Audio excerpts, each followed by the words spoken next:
So one thing we want to talk about is city permaculture. Yes. I mean, it makes sense to start with water. I was just hearing from Mark Shepard at Permaculture Voices that the rain barrel is a design hallucination. It's one of the worst, I think.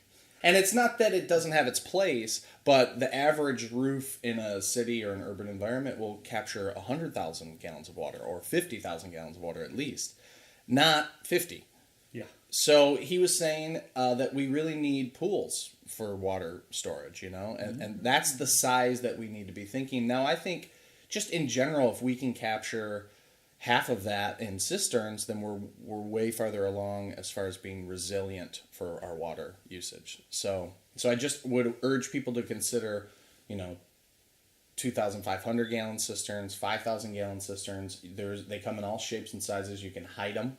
They don't have to be an eyesore. You can put trellises up it. You can make it all pretty. You can tuck it behind the garage. But to capture that roof water runoff is a huge step in the right direction for resiliency in terms of water. Sometimes a lot of old homes actually have cisterns buried in the ground, too. Yes.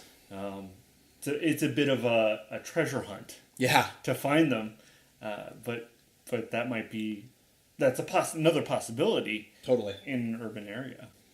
And then that brings up the point of, in Michigan, obviously it's going to freeze, so we have to have some contingency, either above ground one that feeds into a beneath the ground one, or a basement cistern or something like that. Or just emptying it.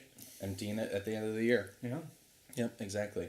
So that, I think, just water-wise, that gets us along the way. I'd like to see more natural swimming pools because they're beautiful and functional and capture water. So I'd like to see those in cities. I mean, can you imagine going to your friend's house when you were a kid growing up and it was a natural swimming pool? Yeah, you wouldn't. That's alive. That's alive and has reeds and cattails and whatever else in it. I mean, what a great turn on the standard swimming pool that takes a lot of inputs.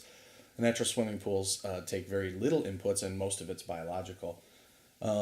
And then the other thing, water-wise, I always think is harmonize your garden, harmonize your planting with the shape of the land. That's such an obvious one, but that can be applied throughout the whole city. And, as soon as you have, we were talking about this earlier, a garden row that isn't just a row, but that is swaled to contour with the land, all of a sudden you have passive irrigation. You're not saying you're going to eliminate irrigation completely. Right. But it's 10 gallons more of water that your plants have access to is 10 gallons more that you didn't have before. Right. And sorry. That's all right. That's a positive thing. Yeah.